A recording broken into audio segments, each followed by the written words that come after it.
창세기 39장 이하에 보면 요셉에 관한 기사가 나옵니다. 요셉의 이 생애를 보면서 형통이 무언지를 생각하게 됩니다. 여러분은 형통하십니까? 사람은 다 형통하기를 원하게 되어 있죠. 형통이 무엇입니까? 형통은 내가 원하는 모든 것을 이루는 것이 형통이겠죠. 그런데 요셉의 생애에서 우리가 정의를 내릴 수 있는 형통이란 하나님께서 정해놓으신 대로 충실히 따라가는 것이 형통이라고 받아들일 수 있습니다. 왜냐하면 요셉의 생애에는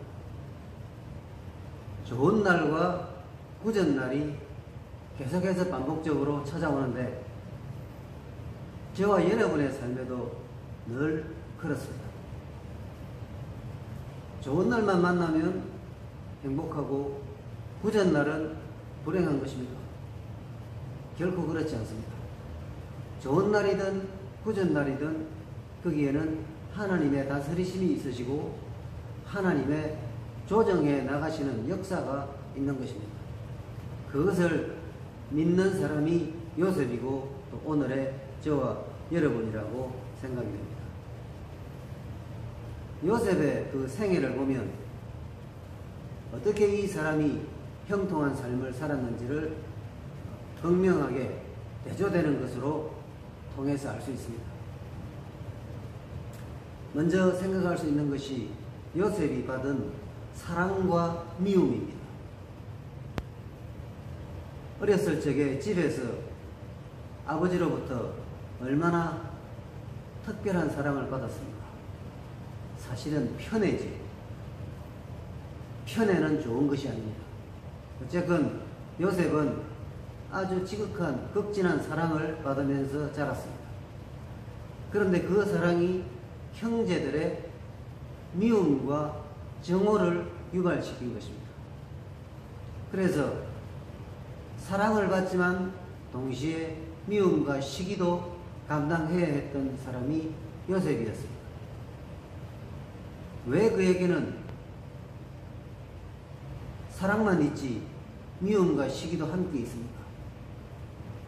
그것이 바로 전도서 7장 14절에 있는 말씀처럼 형통한 날에는 기뻐하고 공고한 날에는 되돌아보아라, 이 말씀처럼 하나님께서 형통한 날도 주시고 공고한 날도 주신다는 것을 가르치고 있는 것입니다. 그래서 요셉은 정말 꿈에도 생각하지 못했던 일들이 그에게 나타납니다. 아버지의 심부름을 갔는데 그 심부름 간 곳이 바로 그 집에서 사랑받던 요셉이 노예로 팔려가는 그런 비극의 현장이 되어버린 것입니다. 정말 요셉은 형통하지 않았습니다. 그러나 하나님의 조정하심, 하나님의 다스리심이 요셉의 생애에 다 이렇게 진행되고 있는 것입니다. 그 단면만 보면 요셉은 형통한 사람이 아니지만은, 그러나 전부를 보면 하나님께서 다스려 나가시기 때문에 요셉은 형통한 삶을 살은 것입니다. 그 다음으로 요셉에게 또 좋은 날과 굳은 날이 같이 오는데 그것이 가정 총무가 된 것과 강간범이 된 것입니다. 요셉이 애굽에 도착해서 왕을 보좌하는, 즉 왕의 그 보위하는 그 보디발이라고 하는 사람의 집에서 이제 일을 하게 되는데, 하나님께서 은혜를 베푸셔서 요셉이 정말 그 집에 큰 공을 세우게 됩니다. 요셉이 손을 대면 하는 일마다 다 잘 되니까 그 주인이 요셉을 그 집에 가정 총무로 세웠지 않습니까? 자, 노예로 갔는데 그곳에서 그렇게 큰 힘을 가지게 되고 또 많은 이렇게 영향력을 행사하게 되고 하나님을 잘 섬겼으니까 그 자체가 형통 아니겠습니까? 요셉은 비록 노예이긴 하나 출세했습니다. 비록 남의 나라에 왔으나 자리를 잡았습니다. 그것은 분명 축복입니다. 형통입니다. 그런데 그에게는 그런 좋은 날만 있는 것이 아니라 굳은 날이 함께 옵니다. 정말 꿈에도 생각하지 못한 강간범으로 몰리게 됩니다. 요셉에게 접근하는 한 여성이 있었는데 바로 그 집 주인의 아내입니다. 주인 아주머니가 이 요셉에게 이제 접근하는 것입니다. 요셉은 당연히 그것을 뿌리치고 거부합니다. 그러다가 결국 요셉이 겉옷을 벗은 채로 이제 도망을 치게 되는데 그것을 이 여자는 역이용해서 저 노예가 나를 희롱하고 나를 이렇게 강간하려고 했는데 내가 소리를 치니까 저렇게 옷을 벗어놓고 도망쳤다. 정말 정반대의 이 악한 여자가 그렇게 한 것입니다. 그 결과 요셉은 정말 아무 일도 하지 않았는데 그냥 강간범이 되어버린 것입니다. 얼마나 불행합니까? 얼마나 억울합니까? 그런데 여러분, 이 억울함과 안타까움이 요셉에게 불행이 아니라 안타까움이 아니라 형통이었던 것입니다. 그래서 가정 총무가 된 것도 형통이고 뜻밖의 억울하게 강간범으로 몰리게 된 것도 형통의 일부인 것입니다. 그래서 요셉은 이제 왕의 제수들이 갇히는 감옥으로 가게 됩니다. 감옥에 갔으니 요셉은 무엇입니까? 죄수입니다. 그래서 세 번째로 요셉에게 날아온 그 좋은 날과 굳은 날은 뭐냐? 죄수와 총리입니다. 얼마나 어울리지 않는 것입니까? 요셉은 강간범으로 몰려서 감옥에 갔습니다. 감옥에서 요셉이 뭘 하겠습니까? 그곳에서도 하나님을 잘 섬깁니다. 그러니까 그곳에서도 또 두각을 드러내게 됩니다. 하나님께서는 왜 요셉을 이렇게 밖에서 자유로운 곳에서 두각을 드러내게 하지 않으시고 왜 감옥으로 가게 하시고 그곳에서 두각을 드러내게 하시겠습니까? 그것도 하나님의 조정하심이 이제 만들어내는 그런 형통의 한 부분입니다. 그곳에서 요셉은 또 사람들의 눈에 띄게 되고 그런데 그 와중에 어떤 그 신하의 꿈을 해석하게 되는데 그 꿈대로 두 사람이 이제 각각 정리가 됩니다. 그런 다음에 요셉은 이제 잊어버리고 지내고 있는데 어느 날 왕이 꿈을 꿉니다. 애굽의 왕이 꿈을 꾸는데 이 꿈을 도저히 해석할 수 없습니다. 그래서 결국 등장한 것이 누구입니까? 요셉입니다. 요셉이 왕 앞에 가서 왕의 꿈을 해석을 하는데 왕이 그 꿈을 해석하는 것을 듣고 보니 요셉처럼 총명하고 요셉처럼 정말 이 일을 처리하는데 적격인 사람이 없다고 왕이 판단을 하게 된 것입니다. 왜 왕이 그런 판단을 하겠습니까? 두말할 필요도 없이 하나님께서 그런 판단을 하게 하신 것입니다. 세상 천지에 노예가 총리가 되는 법이 어디 있습니까? 그런데 요셉은 그렇게 됐습니다. 죄수였기 때문에 총리가 될 수 있었습니다. 감옥에 갔기 때문에 꿈을 해석할 수 있었습니다. 꿈을 해석할 수 있었기 때문에 왕의 앞에 나서게 된 것이고 왕 앞에서 총리로 발탁이 되게 된 것입니다.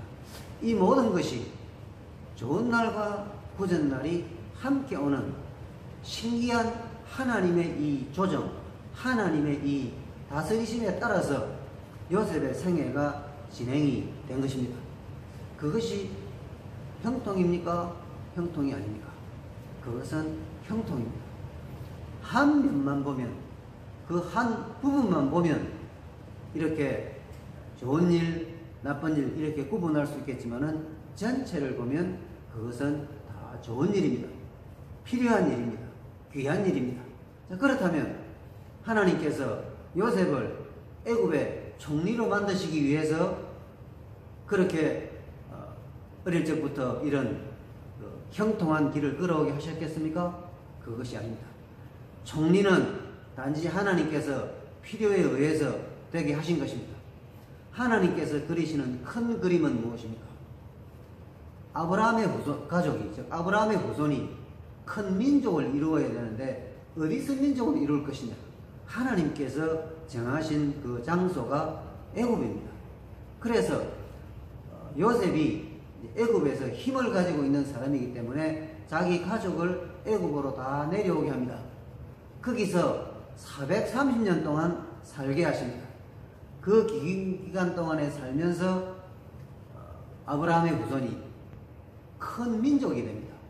약 한 200만 명, 300만 명에 해당되는 그런 큰 민족이 되는 것입니다. 그 민족이 왜 됩니까? 그 민족에게서 예수 그리스도가 탄생하게 되시는 것입니다. 예수 그리스도께서 탄생하시는 것은 결국은 온 인류의 구원의 역사를 이루시는 것입니다. 이 하나님의 멀고도 원대하신 큰 그림 속에 아주 중요한 부분을 요셉이라는 사람이 맡은 것입니다.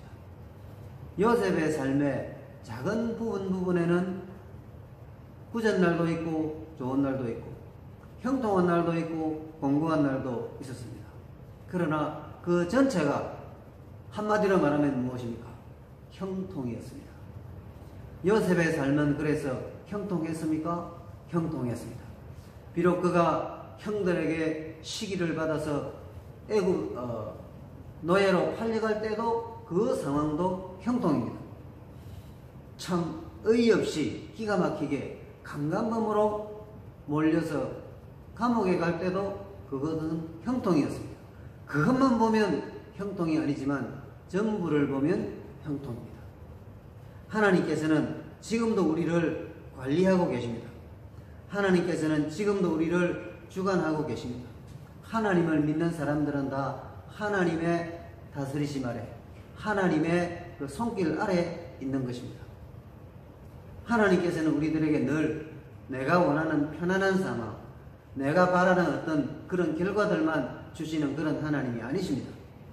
하나님께서는 우리를 하나님의 뜻을 이루시는 거룩한 계획에 참여하게 하시고 하나님의 그 뜻을 따라서 우리를 한 걸음 한 걸음 나아가게 하시는 것입니다.